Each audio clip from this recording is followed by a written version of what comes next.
Buenas y santas, hoy 17 de septiembre que conmemoramos la memoria de San Martín, vamos a comenzar con las reflexiones usuales antes de la sesión sobre Meister Eckhart y Heidegger.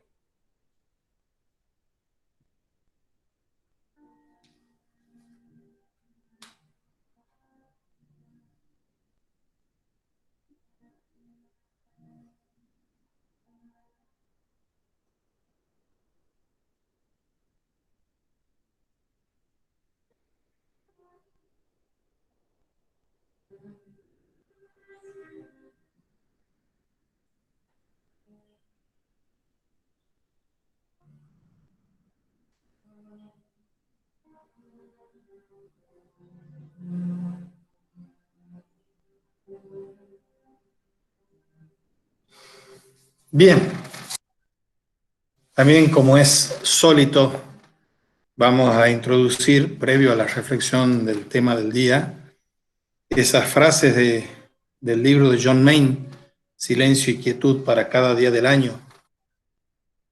Y hoy les voy a referir no solo las del 17 de agosto, sino también las de ayer, 16 de agosto, en la que nos dice que la meditación es una entrada en la divinización a través de Jesús. Por Él somos uno con Dios. Con Él nos trascendemos absolutamente, dejando de lado todo lo que somos para convertirnos en una nueva creación en Él. En Él, la meditación es en sí misma un proceso de autotrascendencia. En la medida que nos trascendemos a nosotros mismos, compartiremos la naturaleza divina, porque estaremos aprendiendo a ser uno con el poder del amor. Nuestro crecimiento en la meditación no es una acumulación de experiencias, sino la trascendencia de toda experiencia. Lo que a menudo llamamos experiencia es solamente un recuerdo, pero en el eterno acto de la creación, que es la vida de Dios Trinitario, todo está presente. Cada uno, a partir de su autotrascendencia, está capacitado para ser uno con Dios. Esto es lo que nunca debemos olvidar.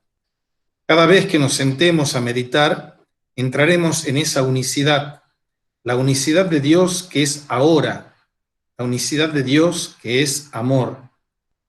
Cuanto más nos maravillemos con el llamado, más buscaremos la humildad y la pobreza de espíritu para nuestras vidas.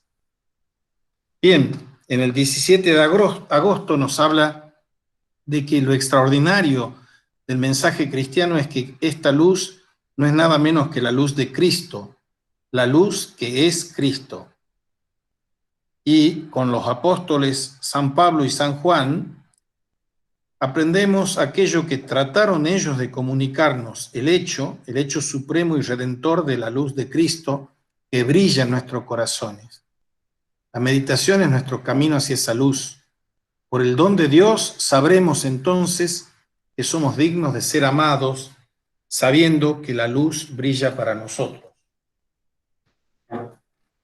Les he mandado en forma escrita esa reflexión, a mi juicio, muy buena y pertinente para esta época de pandemia, sobre el tema de cómo educar a través de estas metodologías que son a una vez cosa mandinga y a otra vez un medio maravilloso para transmitir cosas maravillosas. Pero uno se tiene que adaptar pedagógicamente a cuáles son los límites y las posibilidades que nos franquean los medios estos. Y en esencia, se podría decir que se tiene que resignificar la tarea educativa, la tarea docente, porque, citando el axioma ese de ese escrito que les mandé, un axioma pedagógico jesuítico, para saber latín hay que saber dos cosas. Si yo le quiero enseñar latín a Pedro, tengo que saber latín y tengo que conocer y saber de Pedro. En este caso, para saber Meister Eckhart y Heidegger, hay que saber Eckhart y Heidegger, y hay que saber quiénes son los educandos que están del otro lado de la pantalla o al frente del magisterio. Por más que nosotros tengamos una relativa cierta familiaridad con quiénes somos nosotros, es importante que fluidifiquemos esa vivencia real del acto pedagógico. Por eso, a diferencia de lo que hacíamos antes, les pido que intervengan todas las veces que quieran para que esto que estamos haciendo ahora tenga un sentido carnal, más vital. Bien, dicho lo cual, empecemos donde hemos quedado. Estamos viendo este segundo acápite del artículo de Caputo, que son acápites muy densos, pero que tienen su gran trasfondo educativo. En la página 120 del libro de donde saco está Heidegger y Eckhart, que es lo que vamos a ver, ese es el acápite 3. En el acápite 2 habíamos visto algunas cosas que eran centrales para introducirnos en esta analogía entre Eckhart y Heidegger. Y lo primero que hemos visto ya, recapitulemos, es que Dios y yo somos uno. El alma y Dios se unifican, porque las dos son simples. Pero esa simplicidad, para acceder a la simplicidad de Dios, a la unificación con Dios, yo tengo que encontrar aquel lugar donde acontece esa simplicidad en mí. La simplicidad de Dios es la simplicidad atemporal y es, decíamos, la negación de la negación, preludiando en muchos siglos la dialéctica hegeliana y, a mi juicio, superándola. Simplicidad atemporal. ¿Qué es lo que niega la simplicidad esta atemporal? Dios no es ni múltiple ni cambiante. Todo lo que es criatura es múltiple y cambiante. Pero si fuésemos solo múltiple y cambiante, sería imposible llegar a la simplicidad de Dios. Por eso Dios es la negación de la negación, porque la multiplicidad es una negación de la unidad. El movimiento es una negación de esa inmutabilidad y de ese sosiego. Dios es la negación de la negación. Pero hay que llegar a lo divino, no a Dios, porque Dios ya está dentro de esa multiplicidad y creaturidad y motilidad de lo creatural. Dios, libérame de Dios, estaba diciendo Eckhart. Eckhart identifica la pureza del ser divino con el conocer. Y para conocer algo, dice Eckhart, siguiendo a Aristóteles, el alma tiene que estar pura de, no mezclada con, separada de aquello que conoce. O sea, el ser de Dios y el conocer de Dios son uno y lo mismo. Y si yo soy uno con Dios, yo tengo que llegar a esa simplicidad. Ese es el núcleo de la metafísica cristiana. Solo Dios, dice Eckhart, como fin último y primer motor, vive y es vida. Y la vida de Dios es sin por qué. Volveremos sobre esto una y otra vez. La vida de Dios es sin por qué. Y la vida de mi alma es también sin por qué. Y eso nos lleva al núcleo de lo más íntimo, de la mayor intimidad de mí mismo. Es el fondo del alma, la chispa del alma, el castillo interior, aquella meta hacia la cual nos dirigimos. La meta hacia la que nos dirigimos es lo más íntimo de mi intimidad, lo más propio de mi mismidad.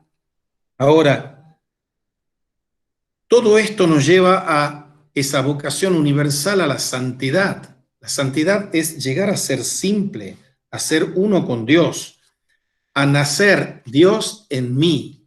El nacimiento de Dios en mí, eso es el acontecimiento fundamental al cual yo llego por separarme de todo lo que es creatural, de la Abgeschiedenheit, separarme, de la Gelassenheit, dejar ser al ser, dice Heidegger, con resonancias eckartianas. Dejar a Dios ser Dios, dice Eckhart.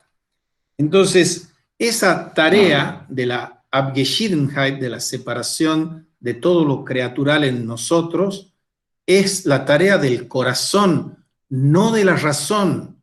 Y veremos una y otra vez que no es que se desprecie la razón, sino que se ubica la razón como algo que todavía está en el plano de lo creatural. Esos señores de los que les estoy mandando videos, como Claudio Naranjo y otro que no les he mandado, que es Gurdjieff, todos ellos hablan de esta cuestión, que no está aquí en lo de Eckhart y Heidegger, pero sí está en el sentido originario. El señor Gurdjieff, que es uno de los pioneros del eneagrama, y el señor Ouspensky, que lo transmite, y Claudio Naranjo, que es como un discípulo de ellos, dicen que el hombre es pensar, sentir y querer. Pensar, decimos cuando hablamos del Homo sapiens, es el logos. Todo está presidido por el logos. Sentir es el pathos, es el homo amans. Y querer es el ethos, el homo amans. El homo patiens, el homo amans y el homo sapiens. Pero ¿qué nos viene pasando a nosotros? Uno de los más graves pecados antropológicos que arrastramos es haber privilegiado la definición muy aristotélica de que somos homo sapiens y sapiens sapiens para colmo. Y eso ahoga, asfixia nuestro pathos y nuestro ethos. Entonces el señor Gurdjieff, preludiando lo que hace el señor Naranjo también, nos hablan de este cuarto camino de la antropología integrada, del pensar, del sentir y del querer.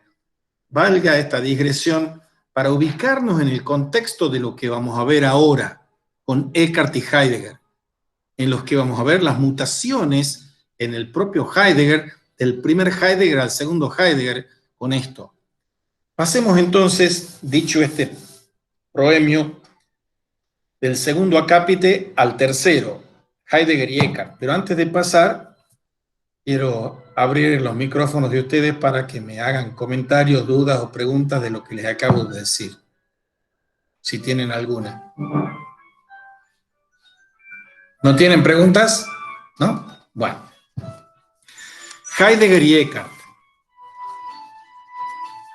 La tesis de John Caputo es que se puede observar, y es uno de los primeros que ha puesto el acento en esa llaga, un sorprendente paralelismo entre el último Heidegger, el Heidegger tardío, y Eckhart, Meister Eckhart. El primer Heidegger está coronado y consumado en 1927 en Ser y Tiempo. El segundo Heidegger empieza después que él abandona el rectorado de la Universidad de Friburgo, en torno de los años 34-35 hasta que se muere. Ese segundo Heidegger, que es el Heidegger de la Kere, va a ser un giro radical respecto de Heidegger, como veremos. Pero aquí se nos está mostrando el paralelismo entre el Heidegger último, de después de la Kere, del giro, de la conversión, y del anterior a la Kere. ¿Y dónde está, en primer lugar, ese sorprendente paralelismo? Y aquí Caputo establece una analogía de proporcionalidad, por decirlo así, entre el Dasein heideggeriano y el fondo del alma eckartiano. Y dice que ambos, Eckhart y Heidegger, rechazan toda explicación meramente antropológica de la esencia del hombre. El hombre sobrepasa infinitamente al hombre. Eso ya lo decía Blaise Pascal. Reducir la fenomenología ontológica de Heidegger o la mística especulativa de Eckhart a un devaneo psicologista o antropologista es un error. Tanto Eckhart como Heidegger rechazan el circunscribir lo humano a la dimensión del sapiens, del logos. Ambos no se contentan con decir que el hombre es un ente más entre los otros entes. Lo que diferencia esa separación de los otros entes sería la facultad racional. Se nos está diciendo que porque somos los únicos animales que tenemos razón, seríamos cualitativamente y metafísicamente diferentes y superiores al resto de los seres. Y esto no es así. No es así ni para Eckhart ni para Heidegger, porque la facultad racional es una facultad. Y hay que ir por detrás de todas las facultades para buscar cuál es la raíz de todas las facultades. Facultad sensitiva, facultad apetitiva, volitiva. Y el hombre tiene que ser comprendido para los dos en relación a algo que trasciende a todos los entes en su conjunto. De nuevo y una y otra vez va a aparecer la palabra trascendencia. Esa grandeza esencial del hombre no es nada humano, no es nada antropológico. Lo trascendente sería o estribaría en un lugar privilegiado, ese lugar privilegiado en que lo trascendente adviene, lo trascendente llega al hombre. El hombre supera infinitamente al hombre, quiere decir que lo trascendente le viene, adviene al hombre. El Dios que viene a la idea, decía el señor Emmanuel Levinas. Y así como el fondo del alma es el santuario o templo de Dios, así el Dasein es para Heidegger el lugar requerido por y destinado para la verdad del ser. Y al referirse a un texto sobre las conversaciones de instrucción, es un escrito temprano de Eckhart, Heidegger va a señalar, dice, entre comillas, Heidegger dice, permítasenos considerar que el ser más propio del hombre es aquel que pertenece a la esencia del ser y que es destinado por este último a preservar la esencia del ser en su verdad. Eso que dice Heidegger está anclado en lo que dice Eckhart. Y hay que distinguir ese hombre noble, que es el hombre que obra desde la interioridad más íntima de su ser, del hombre que no es noble, del hombre que está ceñido o circunscripto a la exterioridad. Cuando dice Heidegger, repito, y esto es una paráfrasis en lenguaje heideggeriano de lo que Eckhart ha dicho antes, separando las obras exteriores de las interiores en Eckhart, permítasenos considerar que el ser más propio del hombre es aquel que pertenece a la esencia del ser. Hay que examinar un poco más detalladamente esta comparación. Dasein, el estar o el ser ahí, no es un término que designe algo psicológico. Es notable la cantidad de equivocaciones de los profesores de filosofía que enseñan en Heidegger y que cuando se hace una peste, una pandemia Heidegger en las facultades de filosofía de la Argentina y en otras partes del mundo, se reduce, yo los he escuchado en clases de antropología filosófica, se reduce el Dasein a la estructura del hombre. Es un equívoco garrafal, siendo que ya se tenía conocimiento con un texto publicado en editorial de la Victoria Ocampo, de un librito que es Max Miller sobre la metafísica, en el que señala ese error. Y después un gran profesor de metafísica que conocía mucho Heidegger, argentino, Adolfo Carpio, en el que se han formado montones de profesores de filosofía, remitía a ese librito de Max Miller, en el que decía que hay que tachar, impugnar todas las reducciones antropológicas del pensamiento de Heidegger. Bien, entonces el Dasein, ese heideggeriano, es una relación extática respecto del ser.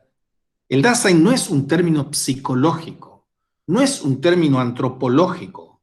El Dasein no significa la mente, el espíritu, ni la conciencia. El Dasein es el proceso a través del cual un mundo y las cosas están y se vuelven manifiestas. El Dasein es por eso la relación extática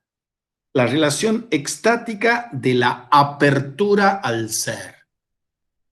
Hay que establecer ese paralelismo que hace Caputo, que me parece sumamente importante. Alma y Dios es a Eckhart lo que el Dasein y el ser es a Heidegger. Volveremos. El Dasein adviene al hombre.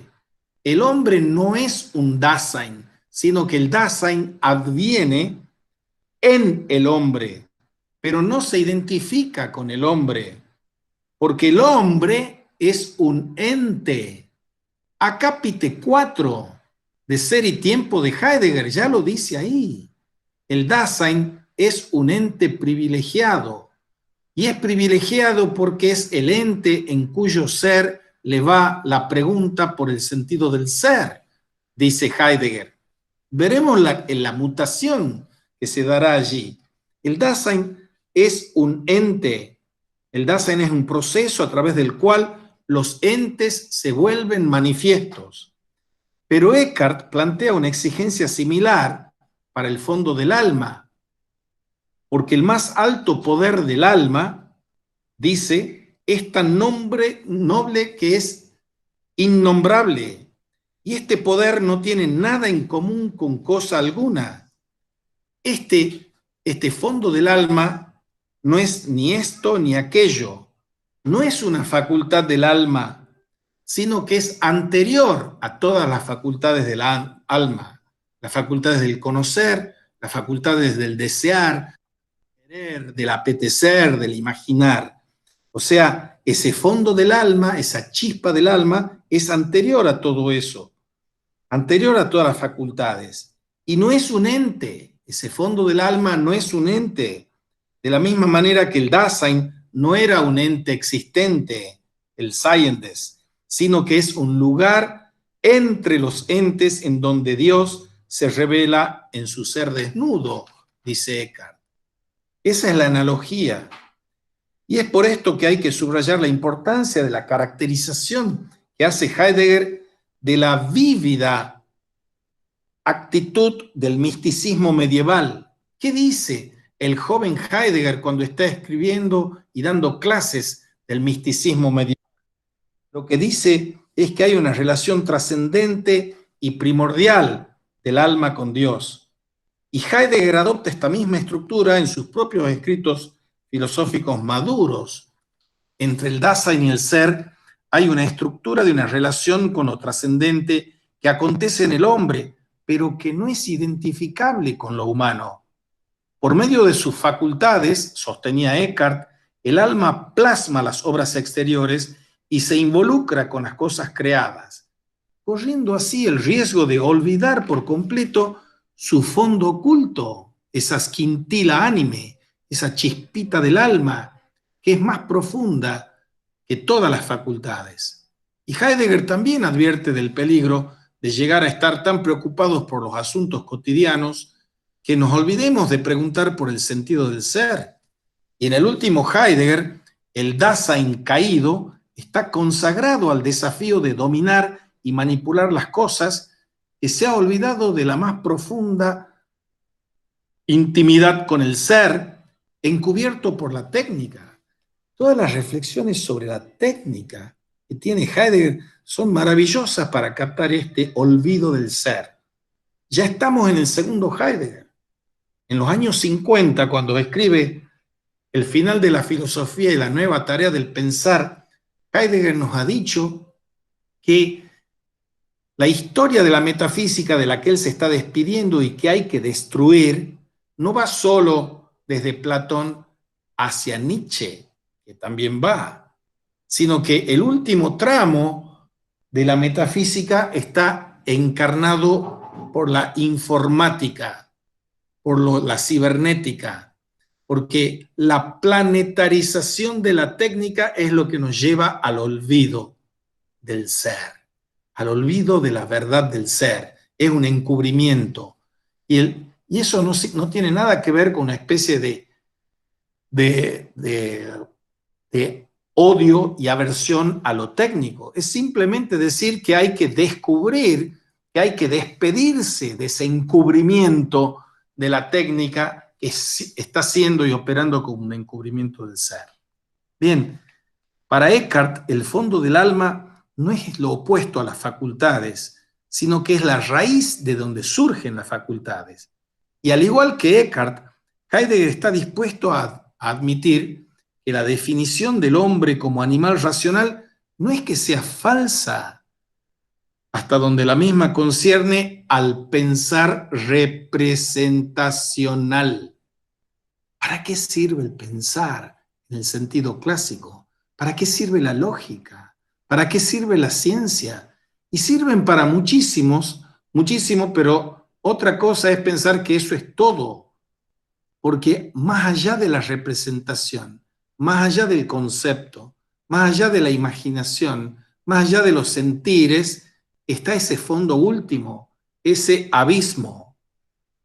Por eso hay que ir hacia ese más allá del pensar representacional.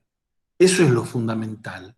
La representación, en alemán la Vorstellung, y la objetividad son el cuño que ha introducido en la historia de la filosofía la crítica de la razón pura y Kant.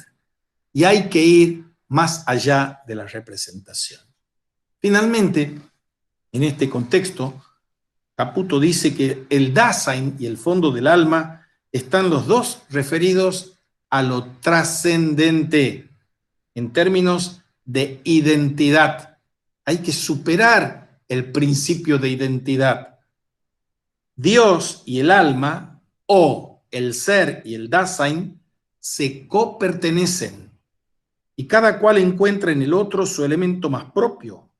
Eckhart afirma reiteradamente que el alma y Dios son uno, en el sentido de que cada cual es lo suficientemente simple y puro como para poder unirse con el otro.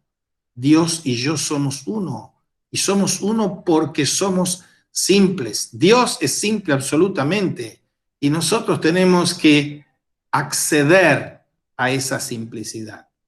En Heidegger hay una insistencia similar a esto de Eckhart en la conjunción entre el ser y el Dasein, como es la conjunción entre el alma y Dios, que canta el cantar de los cantares, y repite Meister Eckhart, conjunción del ser y del Dasein. Ser y Dasein no son dos entes relacionados el uno con el otro, sino que son dos polos de una relación pura. El Dasein es el que tiene como misión dejar ser al ser en su verdad, dice Heidegger. Dejar ser, la Gelassenheit. Y esto, de acuerdo con Heidegger, es la verdad oculta de la proposición de la identidad. Satz der Identität, dice en su escrito. La proposición de la identidad conlleva dar un salto fuera del pensar representacional hacia la copertenencia, como una identidad, entre comillas, entre ser y hombre. Y esta reciprocidad del ser y del Dasein es claramente evocadora de la íntima relación del alma con Dios en Meister Eckhart. Pasamos a un segundo punto en este tercer acápite, que es poner en paralelo una instancia fundacional del pensamiento especulativo metafísico de Eckhart y otra del último Heidegger. En Eckhart es el nacimiento de Dios en mi alma. En Heidegger es el acontecimiento de la verdad en virtud de esa relación. Nacimiento y acontecimiento. El Geburt, Gottes in der Seele, y el Ereignis.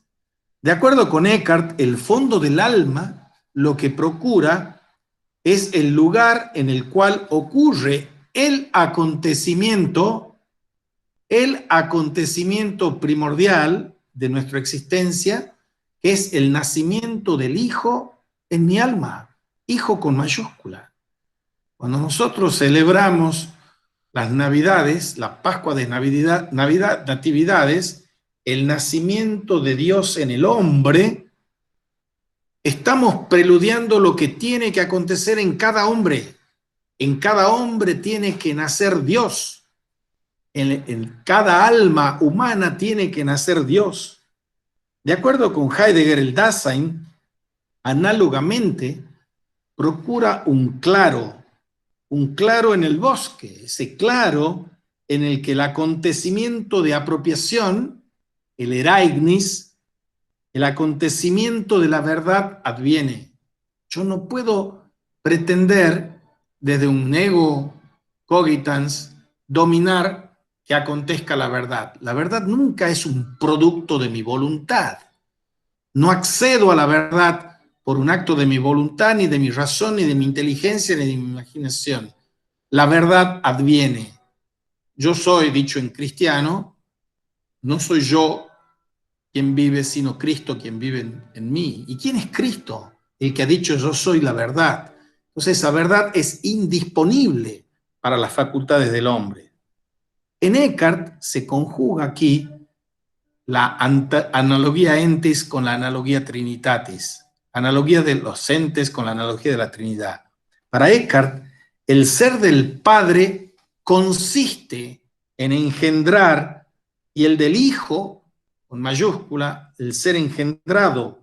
Y esa situación única, verificable solo en la Trinidad, es la verdadera sustancia de esos propios seres de Padre e Hijo absolutos.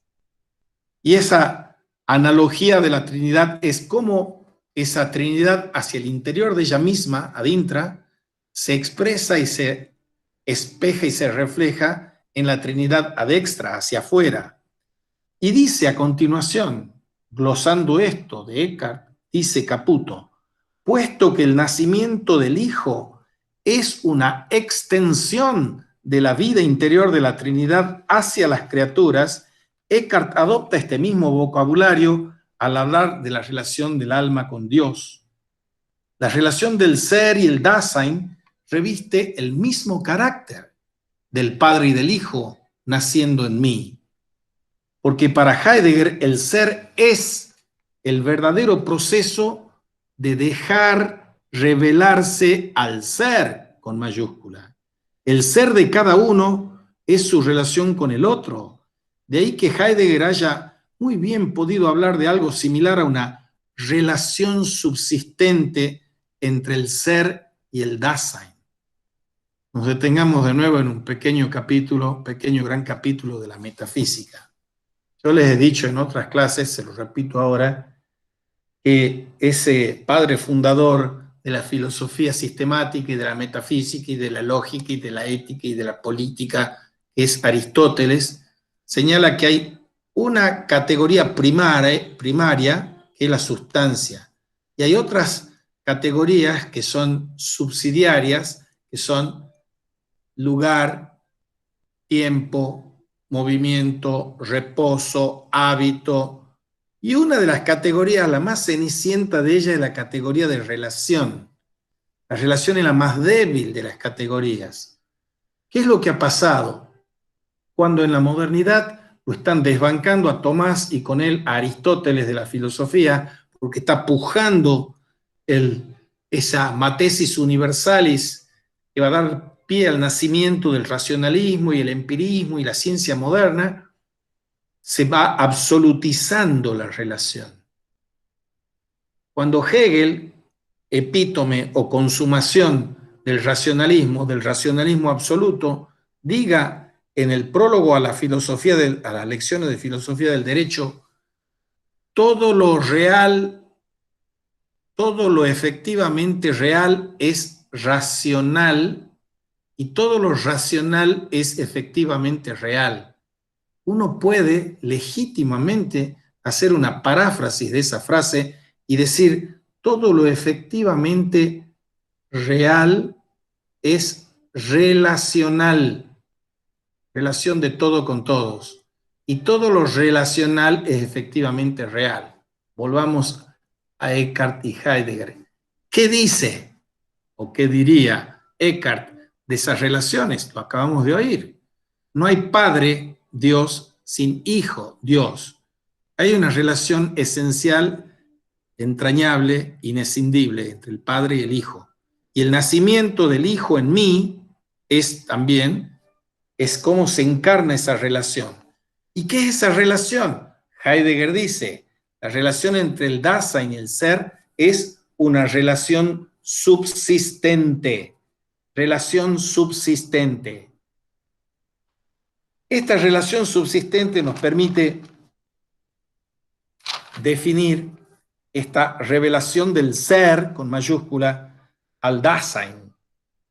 La cosa que se nos manifiesta a nosotros habla de los mortales y los inmortales. Los mortales, el Dasein, como la relación esenciante hacia el ser como ser.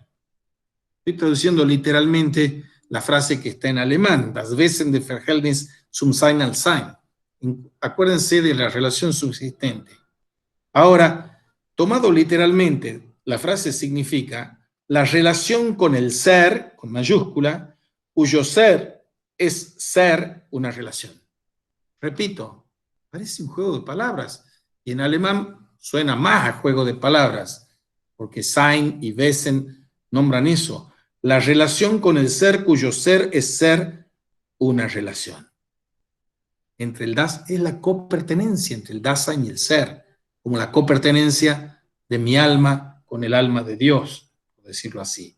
Entonces, este Wesen, que se traduce por esencia, es un modo de ser. La frase significa la relación con el ser cuyo modo de ser es ser relacionado. El ser es ser en relación con el ser. Heidegger quiere decir que el verdadero ser del Dasein es su relación con el ser. No es ser sapiens, sino es relacionarse con el ser. Y procura al ser un lugar de desocultamiento, eso es la aletheia, y el Dasein es abierto a la verdad del ser. Y esto nos lleva en Eckhart y Heidegger a la relación entre ser y verdad. La morada de la verdad del ser en medio de los entes. Eso es lo que procura esta historia del ser para Heidegger. Y el autor del Ser y el Tiempo, volvamos ahora al primer Heidegger magistral, 1927, el autor del Ser y Tiempo hablaba de la necesidad del Dasein de reiterar nuevamente la pregunta por el ser. Reiterar nuevamente la pregunta por el ser. Después de 1935, Heidegger produce un giro. Y uno se tiene que preguntar en qué consiste ese giro, esa Kehre, esa vuelta que da Heidegger. Heidegger hablaba antes del preguntar por el ser como una cuestión a resolver, de un disponerse a conocer. Si yo en Ser y Tiempo digo que el Dasein es el ente privilegiado en cuyo ser le va la pregunta por el sentido del ser, pareciera que la tarea que tiene la ontología hermenéutica es desbrozar el camino para poder formularse y llegar a responder, si es que fuese respondible, la pregunta por el sentido del ser. Después de la Kehre, cambia el sentido ese. Cambia radicalmente. Cambia la hermenéutica y cambia la ontología. ¿Por qué? Aquella realización del ser como el ente preguntante por el ser cambia porque una de las realizaciones más elevadas y decisivas del último Heidegger es que el ser no se puede someter a ninguna pregunta. Fíjense el tamaño del giro. Yo no puedo decir ya con el segundo Heidegger lo que se ha dicho magistralmente en el primer Heidegger, que nosotros preguntamos por el sentido del ser. El ser no es la respuesta a una pregunta. Dice Heidegger y dijo su discípulo Max Miller. Entonces yo no puedo responder a la pregunta por el sentido del ser. Y todos los equívocos y malentendidos que hubo y que sigue habiendo respecto de Heidegger, no es porque no hayan leído bien los escritos, es que Ser y Tiempo es la primera parte de una obra que tenía 3 partes. Al haber quedado en escorzo, una buena parte de los malos entendidos y malas interpretaciones de Heidegger es por haber sido un escorzo aquello, no haber estado consumado. Pero aquí, en el segundo Heidegger, que quiere enmendar esa fuente de malos entendidos, se desplaza a esta afirmación de que no hay respuesta a la pregunta por el sentido del ser. Entonces hay que indagar en otro sentido. ¿Por qué? ¿Cuál es el otro sentido? Ya no es una pregunta suscitada por el sentido del ser que todos buscamos. Ahora el ser es un don,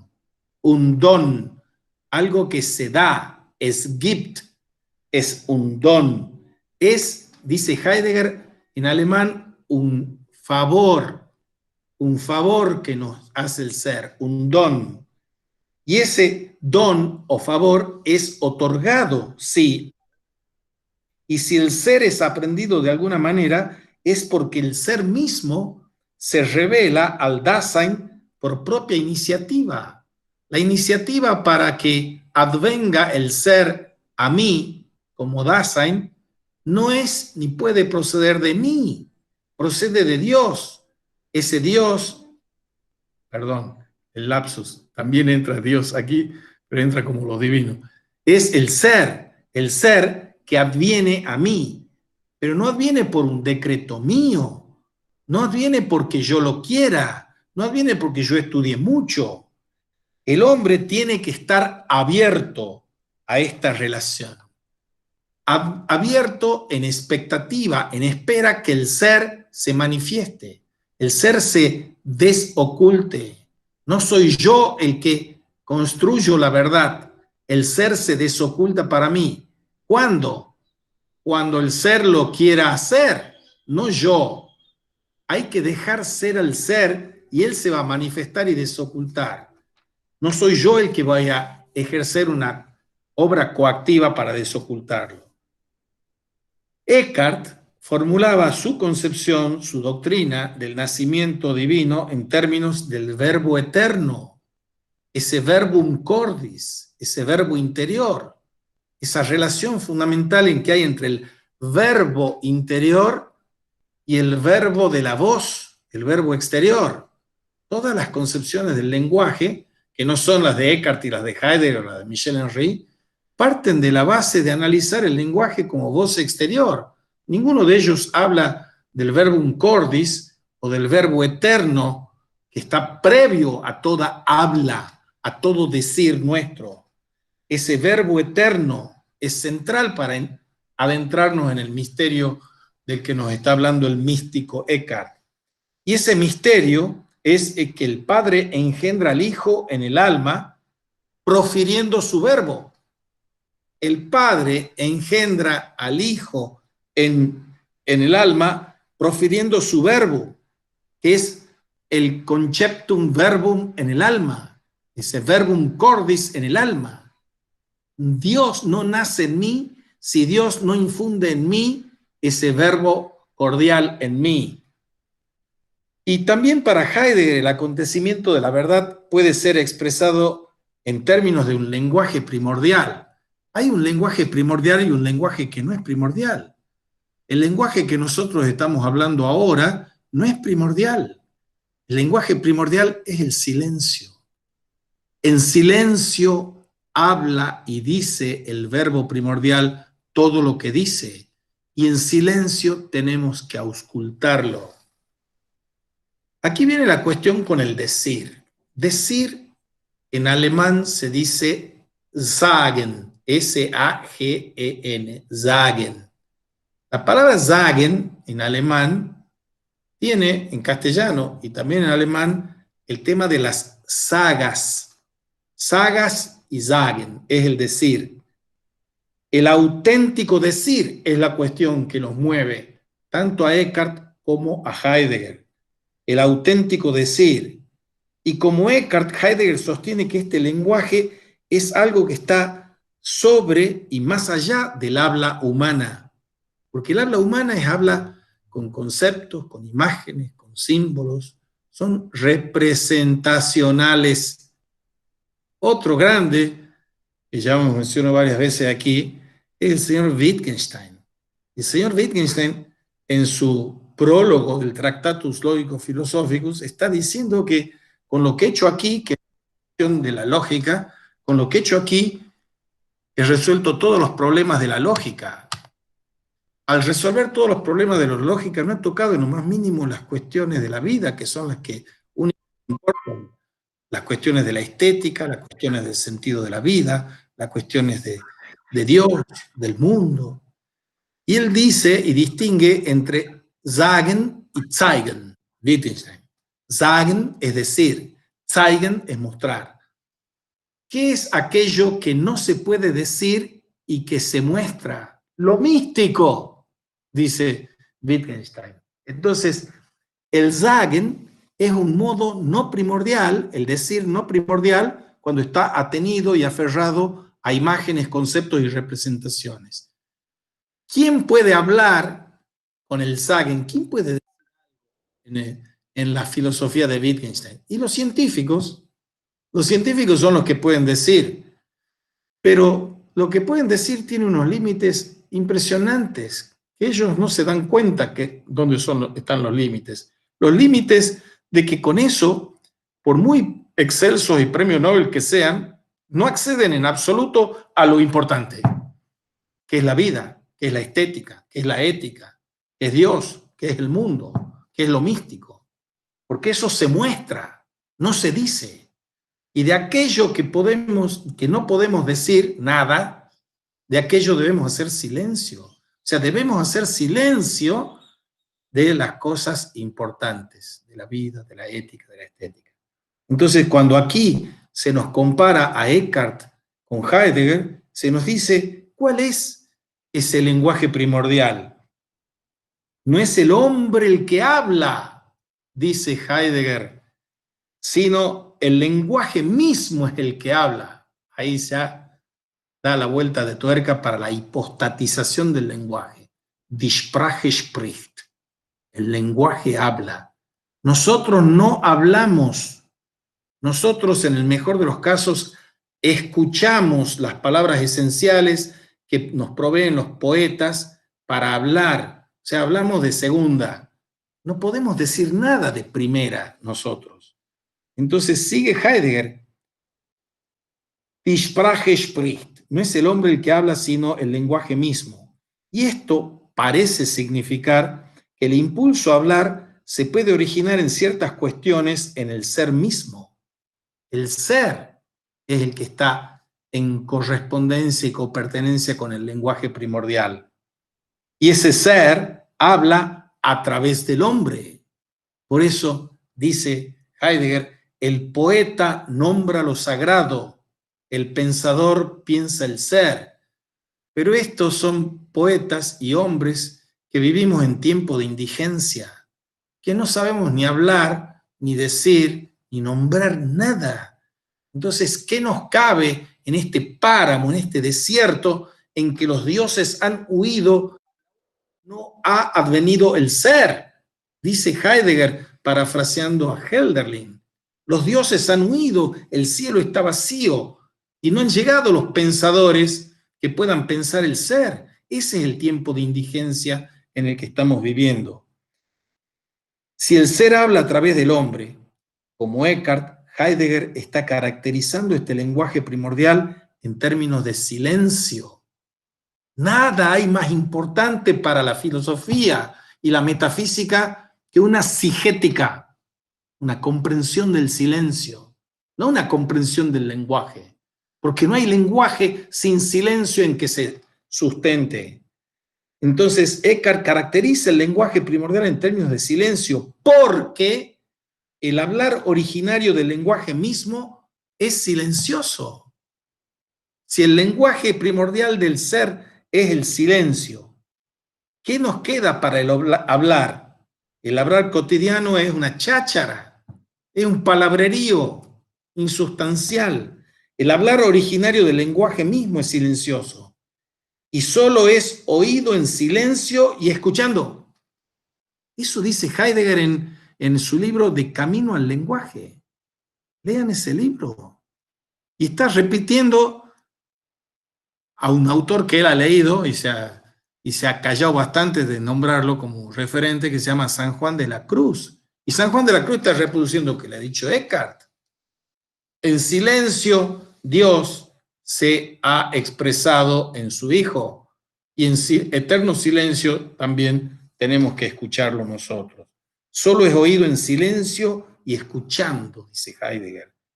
El habla más auténtica es reticencia y renuencia a hablar. Además, este silencio al que Eckhart y Heidegger se refieren no solo es externo, sino que implica también el cese total de todas las imágenes y conceptos. No podemos hablar en imágenes y conceptos. O sea, no podemos hablar de nada porque siempre hablamos de imágenes y conceptos, donde las palabras son signos de las cosas. Y ahí tiene que cesar toda palabra y todo concepto. En suma, así como para Eckhart el hablar más auténtico consiste en dejar al Padre Dios, proferir su verbo, para Heidegger, de un modo análogo, el decir más auténtico consiste en dejar al ser, Gelassen, el advenir a las palabras en el lenguaje.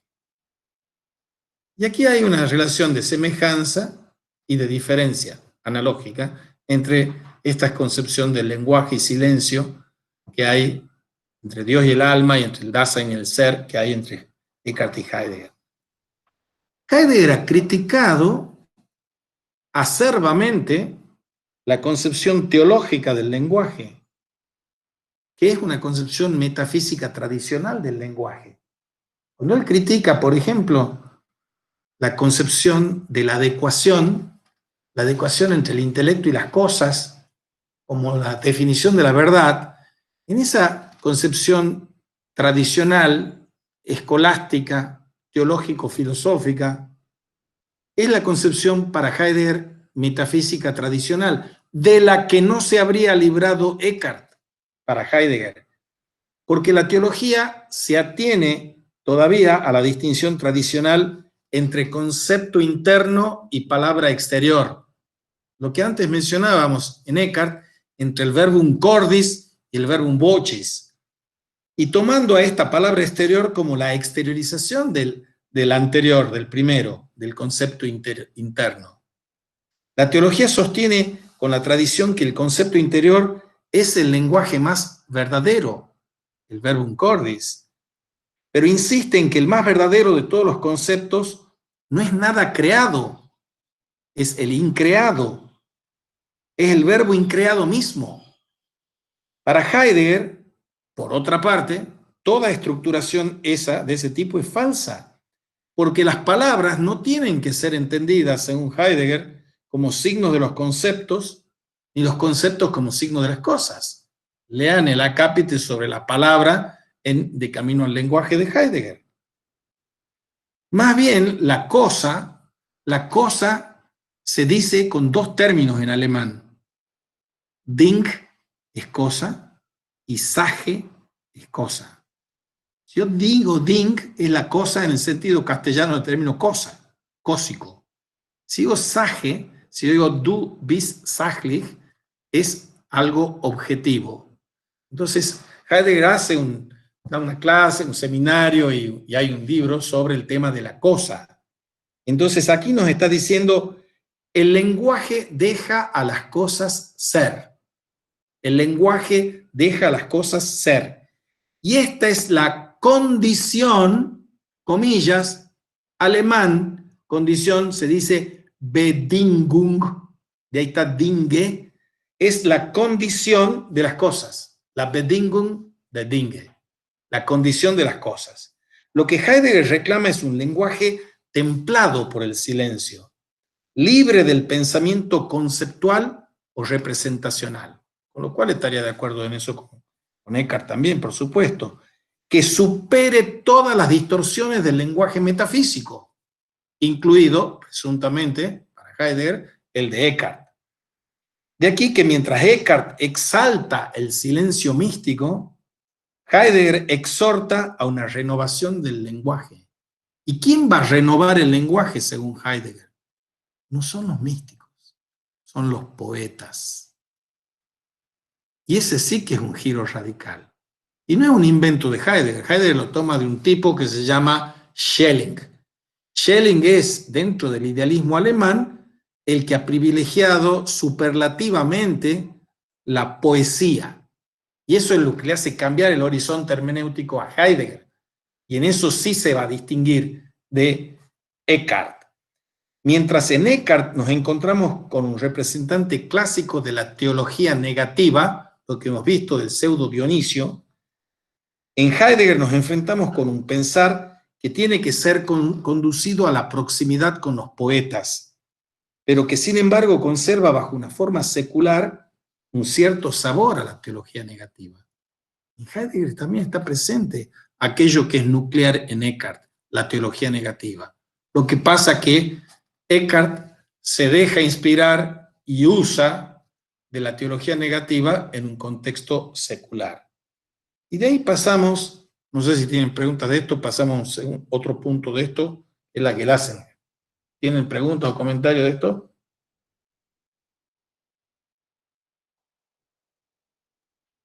Bien, Gelassenheit. Mientras el nacimiento del Hijo en el alma es la obra de Dios, hay un sentido en el que también es la obra del alma, una cooperación entre el alma y Dios. Hay un sentido en el que también es la obra del alma en la medida en que no puede ser consumado sin la cooperación del alma. Tú, que me hiciste sin mí, no me salvas sin mí, dice San Agustín. O sea, el hombre no es un ente inerto que se deja obrar por Dios sin más. Dios nos da el 100 por 1, pero al 1 hay que ponerlo. Entonces, el desocultamiento del ser en el Dasein es la obra del ser, pero tampoco puede ser consumada sin la cooperación del Dasein. Precisamente así como para Eckhart, el alma debe proferir su fiat, su hágase, así el Dasein de Heidegger debe abrirse al obrar del acontecimiento. El Asenheit, dejar ser, abandonarse. Con toda seguridad Heidegger señala la diferencia entre su propio uso de la palabra y el uso que le da Eckhart. Pero lo que llamamos Gelassenheit, dice Heidegger, obviamente no significa librarse del pecaminoso egoísmo y despojarse de la propia voluntad en favor de la voluntad divina. La crítica que Heidegger le hace a Eckhart en la Gelassenheit es que Eckhart se queda pegado y apegado al querer, abandonar el querer, eliminar mi querer. Y Heidegger va a decir, se queda muy pegado todavía al querer. Veámoslo como lo dice él.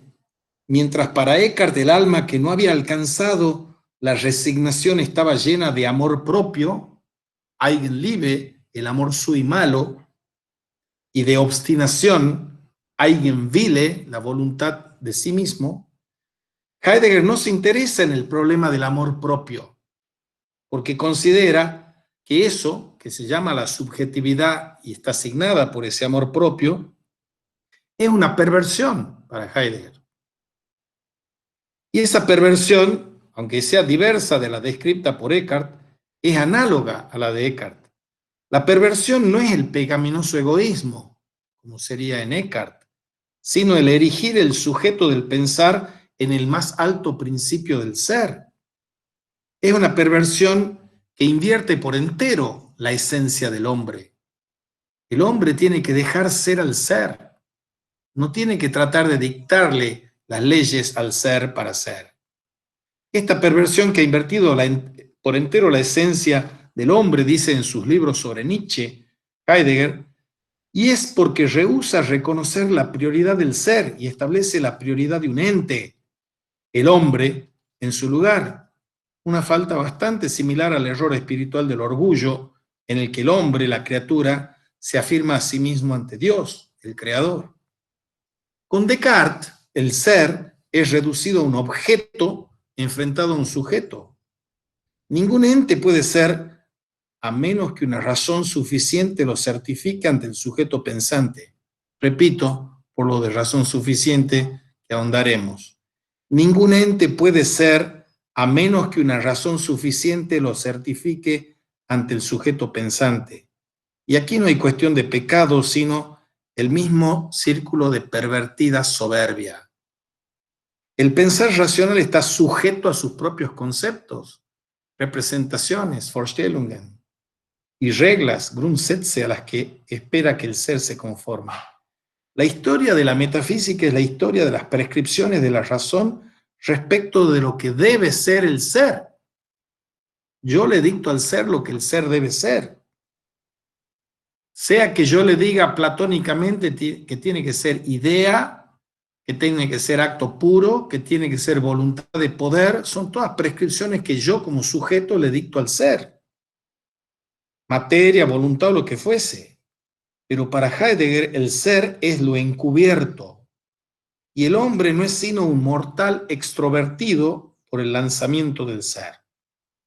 Si el Dasein del ser y el tiempo estaba caracterizado por la autosuficiencia y autoposesión, el Dasein de las obras tardías es descrito con categorías que son casi opuestas. Pasamos de ser los señores del ser a ser los pastores del ser. Hay que atender al cambio en las metáforas. Ser un pastor del ser, cuando diga que el lenguaje es la morada del ser, el último Heidegger, es ser humilde, es ser pobre. En cambio, el señor ser es el señor que es autosuficiente.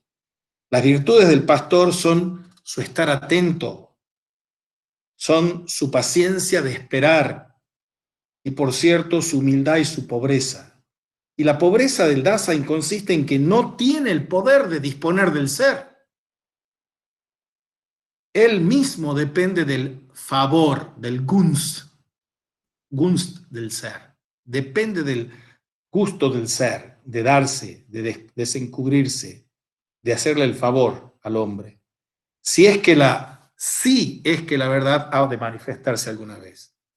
Pero como en Eckhart y ciertamente como en el mismo Sermón de la Montaña, Heidegger atribuye la mayor dignidad al pobre de espíritu. Recuerden los sermones que hemos hablado sobre los pobres de espíritu en Eckhart, que está en el Evangelio. Y aquí se pone a evangelizar Heidegger con su metafísica tardía. Dice que la humildad del pobre de espíritu es lo fundamental, porque es a través de la pobreza del Dasein, hay un escrito traducido de Heidegger que se llama La pobreza también, a través de la pobreza del Dasein que la verdad del ser es preservada. La falta de la metafísica de la subjetividad es, por tanto, no que atribuya demasiado al hombre, sino que le atribuye demasiado poco, pues no ve al hombre como el lugar de la preservación de la verdad del ser, el lugar de la preservación de la verdad del ser. Preservar es wahren, W-H-A-H-R-E-N. Preservar la verdad. Verdad es Wahrheit, W-A-H-R. Con eso juega Heidegger. Wahren der Wahrheit. Preservar la verdad del ser, que es la única verdad. Y eso es una falta de la metafísica de la subjetividad, que creen que pueden saltearse eso. No ve al hombre como el lugar de la preservación del ser, esa metafísica de la subjetividad. Y lo que tiene que hacer, dice el señor Heidegger, es admitirse, einlassen, Gelassenheit, einlassen, admitirse a sí mismo en lo abierto donde se revela el ser. Die Offenheit, lo abierto. Como Eckhart, Heidegger distingue dos momentos de la Gelassenheit, un momento negativo y un momento positivo. Donde Eckhart decía que el alma tiene que estar vacía de criaturas, Heidegger habla de la necesidad de ser liberado de los entes y del pensar concerniente a los entes. Pensar representacional, calculador o trascendental horizontal. Y todavía más, ¿en qué es metafísica? Heidegger adopta muy ajustadamente la palabra Abgeschiedenheit, de la que ya hemos dado unas cuantas clases.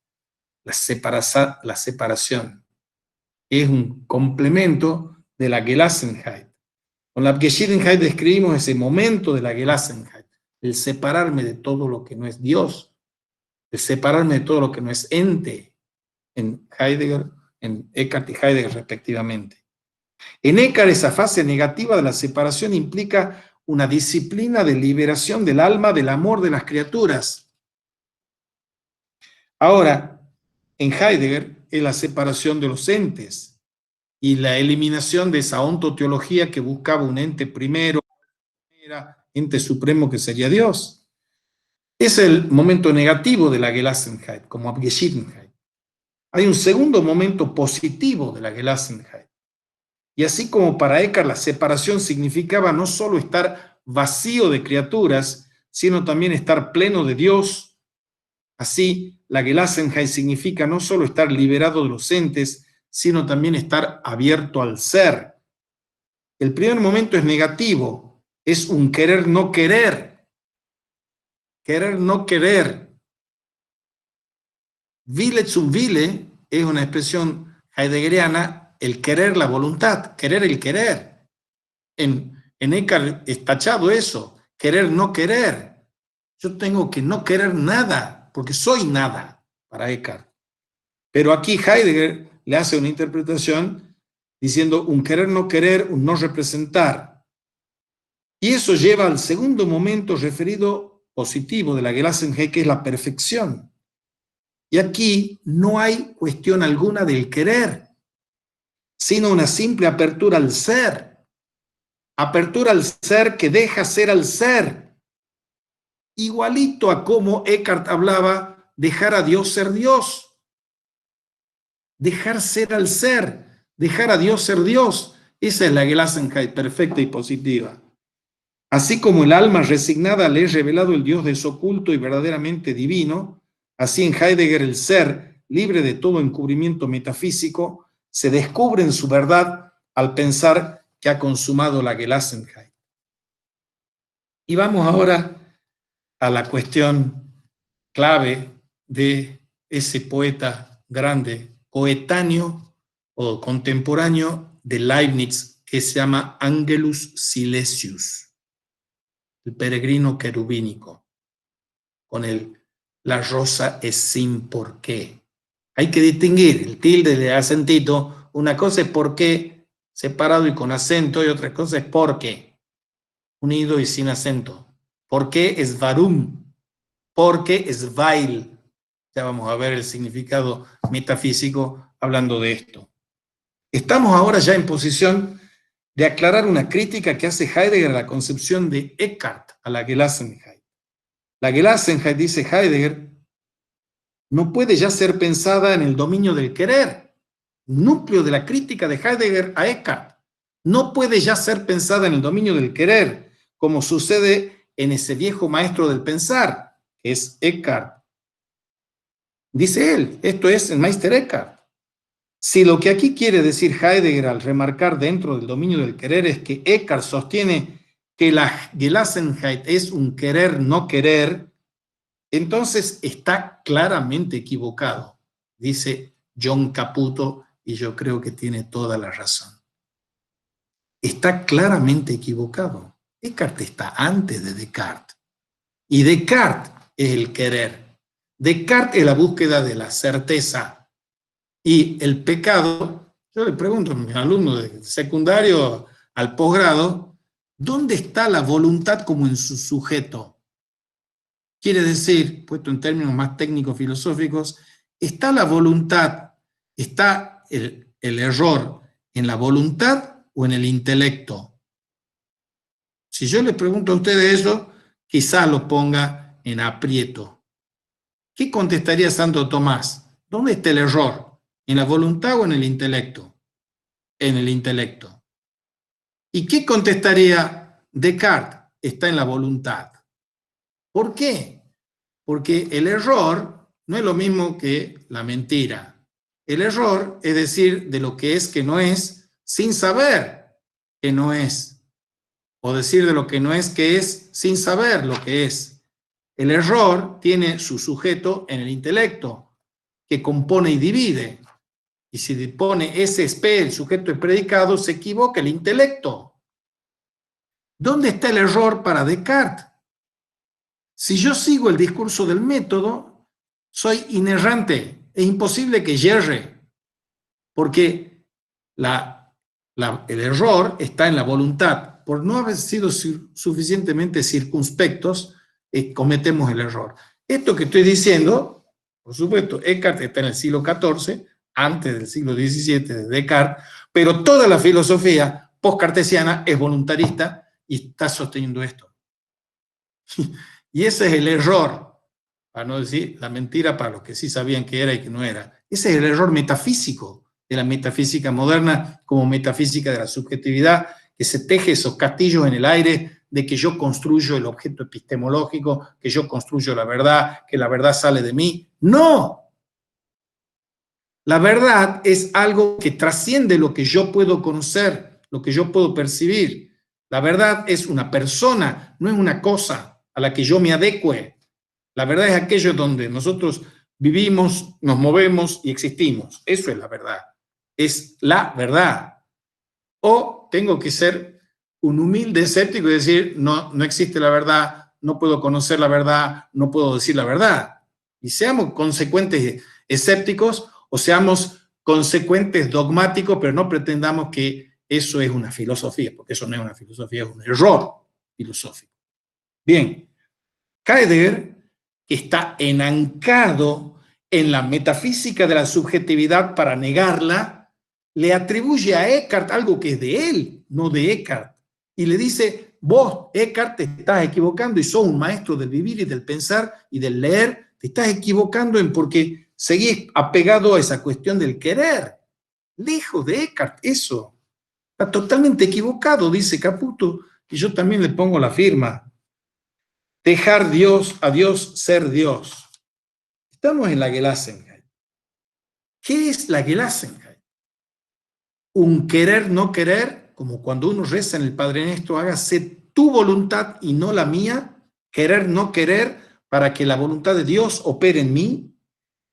Querer no querer está claramente equivocado, porque ambos pensadores mantienen que esta no es sino una fase preliminar de la Gelassenheit y que la perfección de la Gelassenheit es la suspensión del querer, y los dos están de acuerdo con eso. La crítica de Heidegger explica la acusación de permanecer dentro de la historia de la metafísica porque ha sustituido el ser por un mismo ente. Después de decir que es un maestro del pensar y del decir y del vivir, dice, y vos estás en la misma línea de la gente que está haciendo un pensar metafísico que hay que destruir y que hay que abandonar, le está diciendo Heidegger a Eckhart. La proximidad de Heidegger a Eckhart en lo que concierne a la Gelassenheit se manifiesta bajo otra forma. Recordemos que Eckhart decía que el alma plenamente resignada debería vivir sin por qué. Vivir sin por qué. De ahí van a ser Angelus Silesius. Y atiendan. ¿Qué es vivir sin por qué? Vivir con un amor desinteresado. Cuéntenme ustedes, con toda la lectura de Heidegger o audiciones de Heidegger tienen, ¿cuántas veces han escuchado ustedes la palabra amor en Heidegger? Parece pocas veces la palabra amor. Y aquí la esencia de esto es amor desinteresado, porque ese es el único amor que existe. Si yo amo para que me amen, ese es un amor mercenario, un amor que espera ser amado. Yo te doy para que me des, do ut des. El vivir sin por qué es amor desinteresado por Dios. Y esa misma frase, onevarum, W-A-R-U-M, no onevail, W-E-I latina L, esta misma frase, onevarum, reaparece en el escrito de Heidegger que se llama Der Satz vom Grund, que es el principio de la razón. El principio de la razón suficiente es un invento de Leibniz que ha complementado genialmente una lógica bimilenaria aristotélica que tenía 3 principios lógicos: identidad, no contradicción y tercero excluido. El cuarto es el principio de razón suficiente, que tiene 4 corolarios. Un corolario ontológico. Toda cosa tiene una razón de ser, un porqué de ser. todo juicio tiene una validación. Toda acción tiene un motivo. Y toda causa, todo efecto tiene una causa. Causa, motivo, el principio de validación de la lógica, la legitimidad y el principio de razón del ser. Y aquí un contemporáneo de Leibniz está haciendo una declaración poético-mística siguiendo a Eckhart, que pone una excepción al principio de razón suficiente. Algún escéptico alemán contemporáneo, con sorna y mucha galanura, ha dicho que tenemos que concebir ahora el principio de razón insuficiente. Porque no todas las cosas tienen su razón. Veamos cuáles no. La razón de esto es que Heidegger está realizando un comentario del dístico del peregrino querubínico de Silesius que incluye la misma expresión, sin por qué. La rosa es sin por qué. Florece porque Weil florece. La rosa es sin varum. Florece porque florece. No cuida de sí ni pregunta si es observada. Ese es el dístico poético místico. El poema de Silesius fue extraído por el jesuita Sandeus de una antología de escritos místicos en la que Eckhart y sus discípulos Suso y Taulero se encuentran ampliamente representados. Según Heidegger, Silesius, contemporáneo de Leibniz, aporta un ejemplo de aparente excepción al principio de razón suficiente. Algo, la rosa, es sin una razón, sin un porqué. Pero al poeta no le interesa negar el principio. Él dice que la rosa es sin porqué, no sin porqué. Es sin varum, no sin weil. El porqué, el weil, suple al fundamento allí donde el porqué no hace sino inquirir en él. Yo no puedo hacer metafísica cumpliendo el principio de razón suficiente sin preguntar en el porqué de las cosas. Pero puedo hacer poesía y mística sabiendo de que las cosas en general y la vida en particular son sin porqué. Esto lo sabía y lo decía bellamente también el señor Eckhart. La rosa ilustra el mismo propósito que manifiesta Eckhart cuando dice que el alma que vive sin porqué es como la vida misma.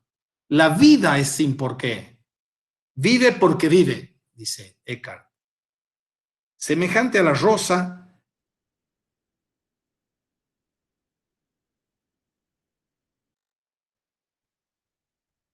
en sí mismo, posee su fundamento por y en sí mismo. El florecer es un puro aflorar hacia afuera de sí. De ahí que la rosa represente al ser como physis, natura, nascitur, nacimiento, principio dinámico y principio de génesis, como physis, como fuerza permanente. Y está muy ceñido al discurso de Eckhart, el lenguaje de Heidegger aquí, sobre la vida de Dios como el proceso de ebullición dentro de sí mismo y del subsiguiente desbordar, primero hacia las otras personas de la Trinidad y finalmente hacia la creación misma. La physis de Heidegger y la vida de Eckhart están emparentadas. De ahí que haya un abismo, un Abgrund, el Satz von Grund, un Abgrund, un abismo.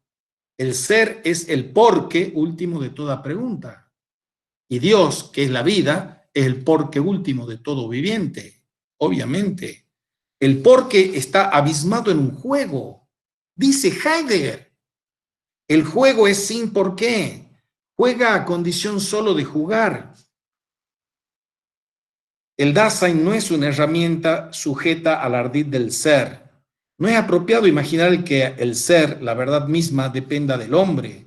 Y tampoco es la relación del ser con el Dasein una relación de necesariedad, porque el sacrificio, entre comillas, del Dasein al ser debe ser libre, dice con sutil ironía Caputo, tan libre como el fiat de María, el cúmplase en mí según tu palabra. Lo dejemos por ahora ahí y seguimos el miércoles que viene, Dios mediante, con el ser y los entes en este comentario de Eckhart y Heidegger. No sé si tienen preguntas, comentarios. Hola, Sergio.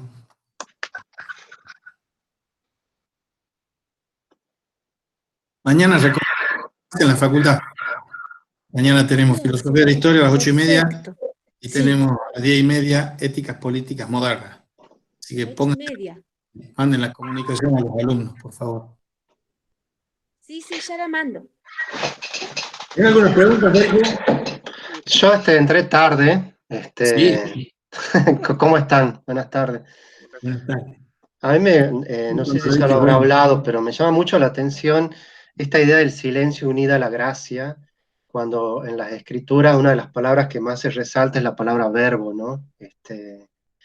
Eso me llamaba mucho la atención, el valor del silencio y su relación con la gracia. Eso también tiene que ver con el abandonar. Hacer silencio es un abandonarse cristiano. Sí, pero a ver, está linda la pregunta de ¿cuál es la palabra del silencio? Y a veces no sé, me pregunto. Bueno, te contesto. Ajá, La palabra del silencio es el verbo increado. ajá. La distinción que hacen los Eckhart y compañía entre el verbo increado y el verbo creado.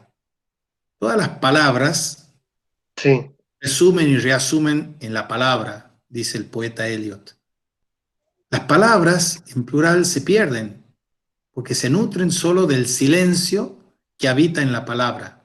ajá. La única palabra es la palabra que eternamente dice y profiere el Padre, que es el proferir el verbo, la palabra. Sí, sí, sí. La hace en silencio y en eterno silencio la tiene que escuchar el hombre. Ah, hermoso. El primordial es el silencio. Y obviamente la gracia, el don, el favor, es la gracia, el don del silencio. Por eso todas las meditaciones nos hablan de silencio y quietud. El silencio es cara y contracara con la palabra de las dos cosas esenciales. Vuelvo a repetir al maestro Pablito Dors, las palabras transforman el mundo, el silencio me transforma a mí. Entonces, nosotros solo podremos escuchar al otro si nos escuchamos a nosotros mismos. Y solo si aprendemos a escuchar al otro y a nosotros mismos, escucharemos a Dios. Nos llena de ruido y esa es la violación de la palabra. Porque las palabras son más valiosas que los ruidos, obviamente. Y el silencio es oro. La palabra es plata. El silencio es el que es oro. Entonces, así como hay dar y recibir, hay silencio y hay palabra. Hay inspiración y expiración. Y querer distinguir uno y hacer un casting y una competencia de cuál es más importante es equivocarse. Quiere decir que es más importante la luz que la sombra, y la luz que la noche, la visión beatífica que la noche oscura. Si nosotros decimos que es importante llegar a la luz sin pasar por la noche oscura, o sea, es como decir, es imposible llegar al domingo de Pascua sin el Viernes Santo. Y si vos querés extirpar el Viernes Santo, no esperés encontrarte un domingo de Pascua. Esos son voluntarismos e idioteces que cometemos todos los hombres, que separamos las cosas que no tienen ni pueden ser separadas. Porque hay una profunda unidad. La primera parte de la charla de esto es el tema de la simplicidad de Dios. La simplicidad es la supratemporalidad, es la inmutabilidad. Dios es eterno, no es temporal. Dios es inmutable, no cambiante. Pero nosotros, las criaturas, somos mudables, cambiantes, temporales. Pero todos estamos llamados, invitados y convidados a simplificarnos. Solo podremos llegar a esa unificación santa y bendita de poder decir Dios y yo somos uno, no por decreto voluntarista nuestro, sino por haber silenciado y aquietado ese bullicio tormentoso de la multiplicidad y la mutabilidad que hay en nosotros cuando nos ponemos 20 minutos a la mañana, 20 minutos a la noche, a hacer silencio y aquietarnos para dejar hablar a Dios en nosotros. Que no llegue el primer día, el primer mes, el primer año, no importa, pero la cuestión es aquietarse y silenciarse. Ejercicios de aquietamiento y de silenciamiento y de humillación, de estar cerca del humus, de la tierra, sentado. Porque si uno no se abaja, no va a ser ensalzado. Si uno no se aquieta, no va a ser elevado a la inmutable gozo eterno del cara a cara. Y si uno no se silencia, no va a poder escuchar, dicho en términos pop, las voces del silencio. La voz del silencio, la voz que es el verbo. No poder escuchar la palabra. Son cosas que tus buenos muchachos enseñan. Hermoso, sí, sí, muy lindo. César. Sí, profesor, le iba a hacer esta pregunta, sobre todo a partir del momento de la exposición en donde se detenía en la cuestión del claro. Se hablaba también en ese momento de la exposición de lo que implica pensar que solo aspira a la representación y a lo conceptual.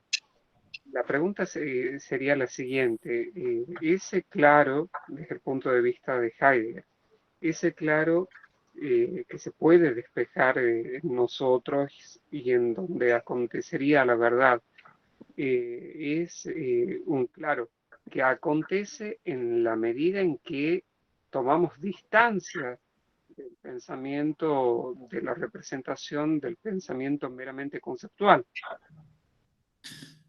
Sí y no.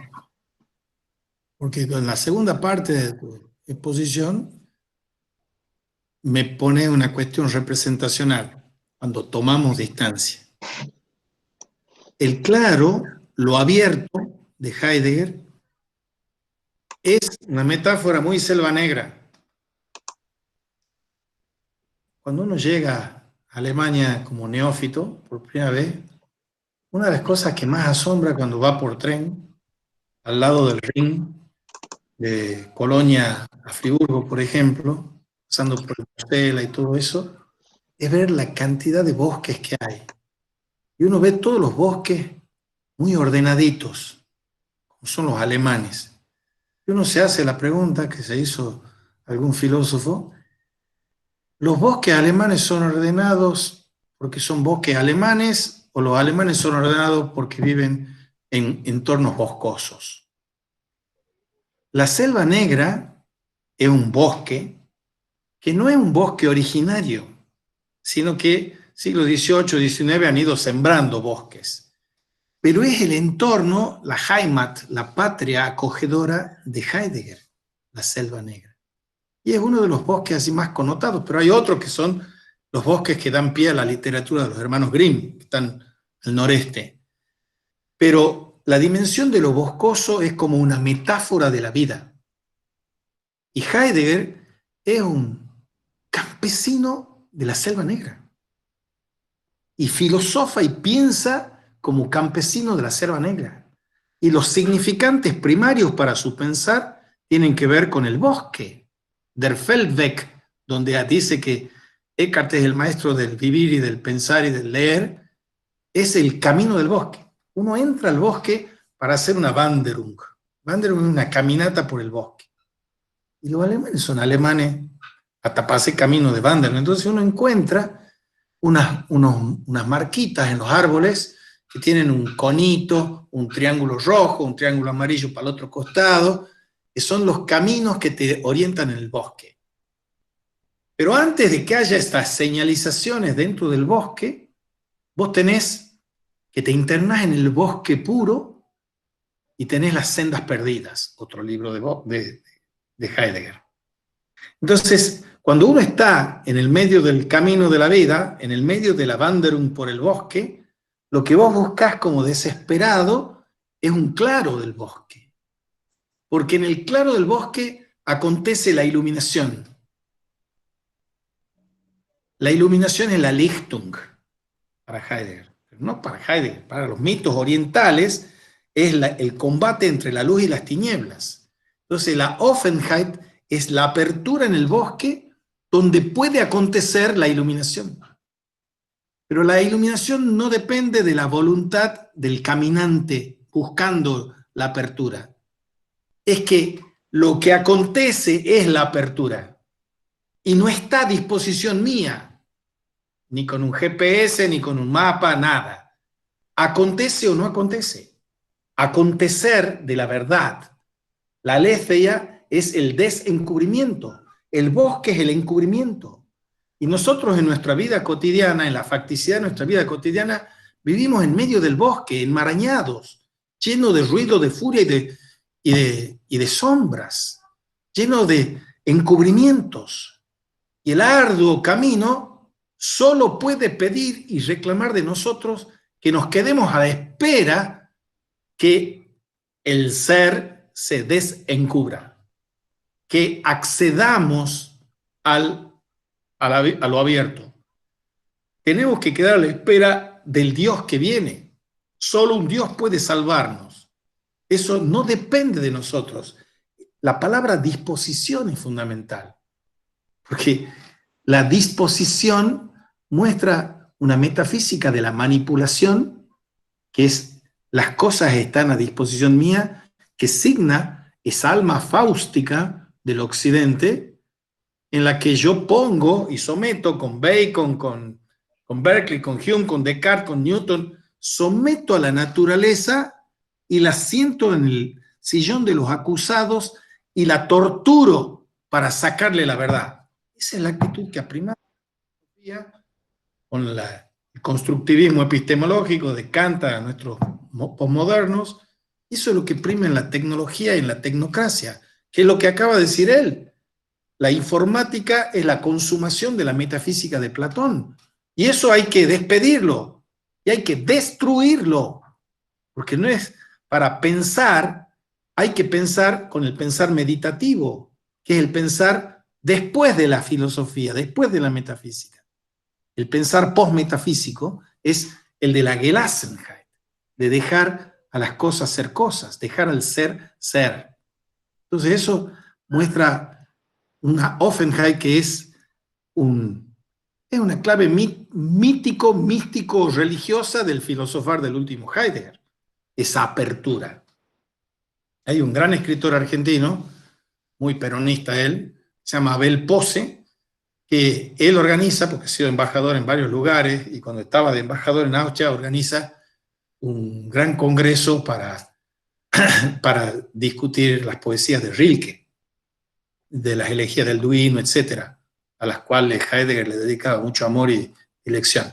Y le manda una carta a Abel Pose, nuestro embajador argentino, a Heidegger para invitarlo a que participe. Heidegger, con mucho agradecimiento y diplomacia, declina esa invitación.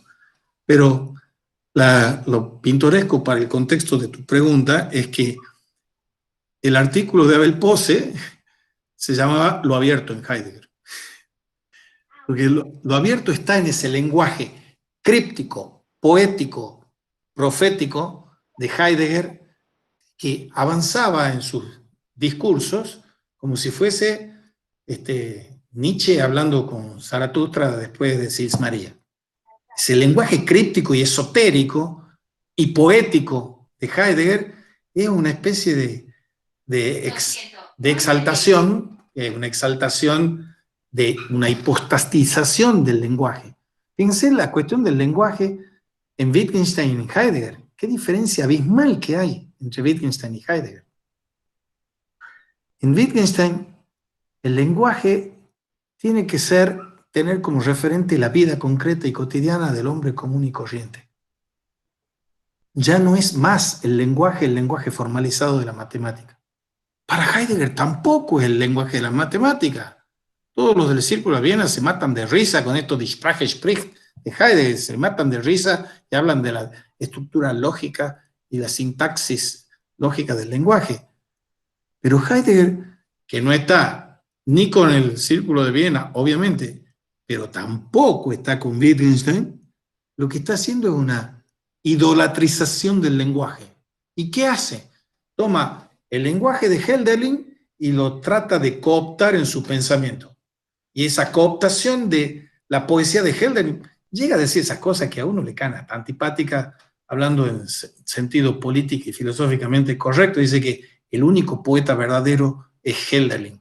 Ni Goethe, ni Dante, ni Shakespeare son poetas, porque el único poeta verdadero es el poeta esencial, es Hölderlin, porque es el que piensa la poesía. Ah, la flauta. Se ha mandado saltado a la torera a todos estos otros poetazos impresionantes, diciendo porque y cuando se va a morir, Heidegger lo llama al hijo y dice, mira, yo quiero dos cosas para cuando me entierren. Que vos me leas estos poemas de Hölderlin y que llamen un cura católico que me rece el responso. Yo conozco la anécdota por mi maestro al que le dediqué la tesis doctoral, que es Max Miller, que era muy amigo de Belte, y como Belte había sido discípulo de Heidegger, un cura de ahí, entonces le dice a Belte, y Belte da las palabras, y el hijo lee los poemas de Hölderlin. Pero esos son los dos Heidegger. El Heidegger que ha renunciado al sistema del catolicismo, no así a la vivencia folclórica del catolicismo, a la cual se sentía arraigado impertérritamente. Y el Heidegger pensador, que piensa para nombrar el ser como el poeta Hölderlin nombra lo sagrado, pensar el ser y nombrar lo sagrado.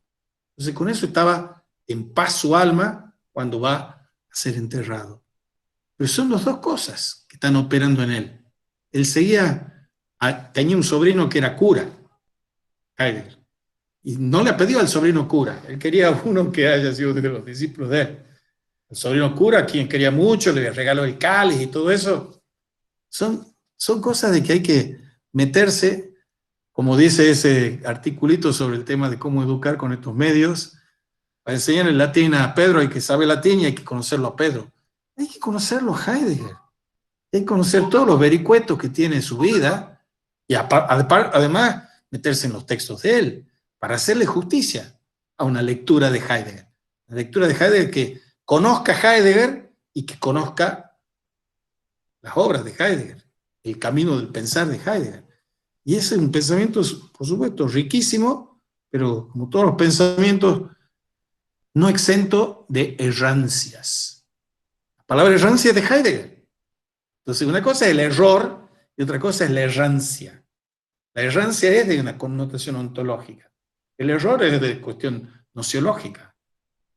Entonces, todos estos temas de la apertura, de la copertenencia del Sein y el Dasein, todas las confusiones que hay, les vuelvo a decir, aunque parezcan remachador insistente, todos los errores de interpretación de Heidegger, algunos son por culpa de Heidegger, por ese carácter de escorzo de su obra, y otros son por gente que es realmente necia para leer los textos en general y los de Heidegger en particular.